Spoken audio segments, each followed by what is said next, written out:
Apa kugara kwavo vanga vagere zvakanaka. Zvakangoitikawo ipapa kuti akabva kubhawa ndobva asvikonedzana nemudzimai. Mudzimai ndopa akatiza achitizira kuno kumba kwaamweni vake ndokusvika achipinda mumba ndokuudza vamweni. Akatotanga kutevera achindimhanyisa but akatadza kundibata. Ndobva ndasvika ndichipotera kwamama kwaamweni vangu. Iye ndopa akazodzokera kumba kwaive nemwana. Zvakangoitikawo ipapa kuti akabva kubhawa ndobva asvikonedzana nemudzimai. Mudzimai ndopa akatiza achitizira kuno kumba kwaamweni vake ndokusvika achipinda mumba ndokuudza vamweni. Ndozvaitika ndarohwa asi ndatiza ndasiya mwana.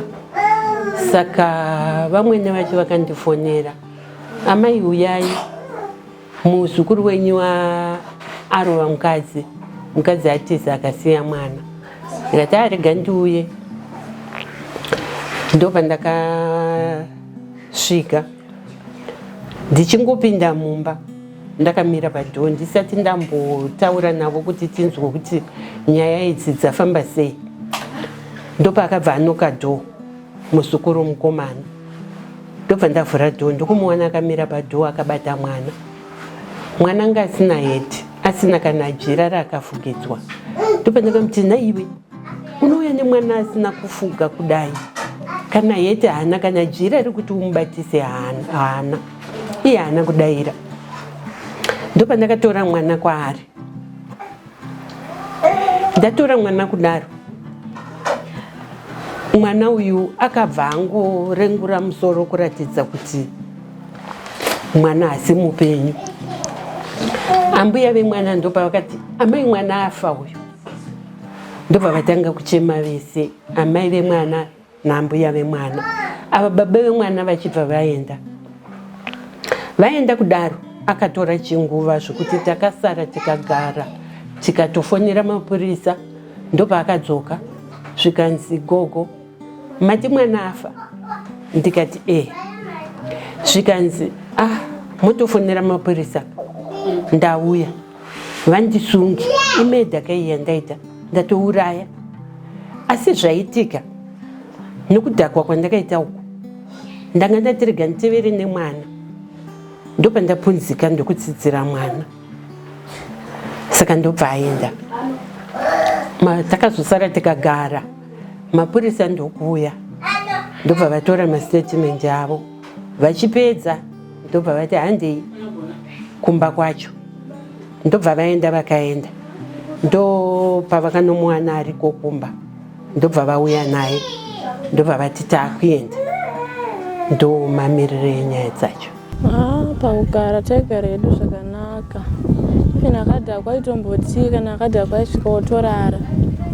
But iwo musi iwoyo haminotiwo zvizvikaitika aitomboti pese paanenge akadhakwa airara hope asingataure nemunhu. Kwangu uri kutotangawo haminoti zvakanga zvabva nepi.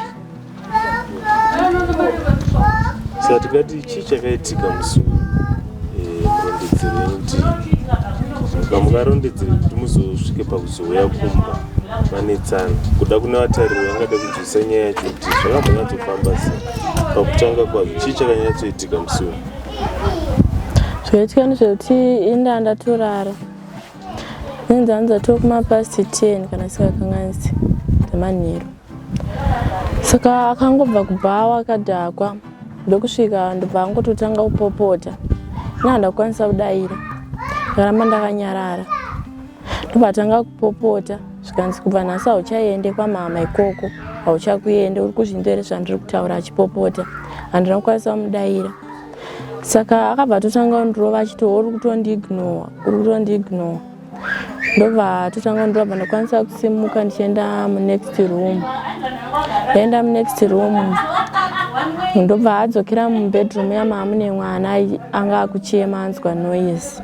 Ndobva atombotanga kunyararidza mwana uya. Ndobva ati nyarara zvako mwana wangu ndimborova mai vako ibenzi. Saka nguva yakati regai ndimbovarova futi. Akusimuka achiuya mukicheni ndopandikakwanisa kuvhura dhoo kuti nditize ndichitya kurohwa. ndobva ndakwanisa kuvhura dombo ndatanga kumhanya ndichiuya kwamwene vangu kunoko. Iye akatotanga kutevera achindimhanyisa but akatadza kundibata.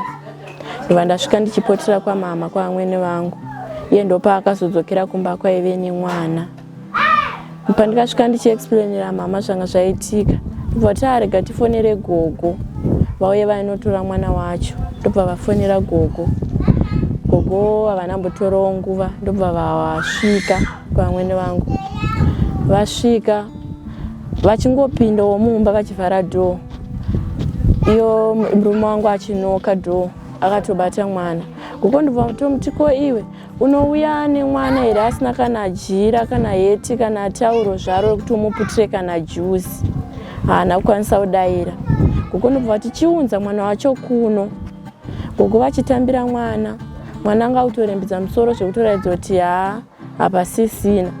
Mama amweni vangu ndobva vatoti gogo mwana afa kauyu. Mwana atofa kauyu gogo. Gogo havana kukwanisa kudaira. Vakangoramba vakabata mwana. Vakangotarisa. Pavakatarisa vakangoona mwana akazvimba musoro ndobva vangototora machira ndobva vamuputira. Iye ndobva ati gogo mati mwana afa. Gogo ndobva vati ndobva ambobuda mbva aenda. Ndobva ambogara pavakasara namama ndobva vafonera mapurisa. Mapurisa ndobva ati tiri kuuya. Gogo ndobva tagara chinguva ndobva adzoka. Zvikanzi gogo mati mwana afa. Zvikanya gogo zvikanzi mafonerere mapurisa uya andisungi. Gogo ndobva ati hatina chii nhamba dzemapurisa. Zvikanzi gogo munadzo. Fonerai mapurisa uya andisungi. Kozi ndatouraya imedha kai. Zvaitika gogo ndezvekuti mwana panga akuchema ndakati rega ndiuye naye kuna mai vake. Nekudhakwa kwandikaita ndadonha nemwana ndobva ndatsitsira mwana. Ndozvaitika gogo. Saka inini handisi kutiza. Ndiri pano. Vafonerei vave vandisungi kana vamati mwana afa. Kozi imedha. Gogo ndobva mutipinda ugare ndobva ati regai ndigare pano handisi kutiza. Ndopa akabuda ndobva adzokera kumba ndobva atosvika ndobva arara.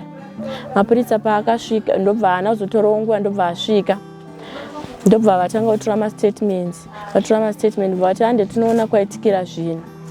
Ndobva taenda kumba kuya tikasvika ariko kumba akatorara. Haana hake kutiza. Tikasvika ariko kumba akarara.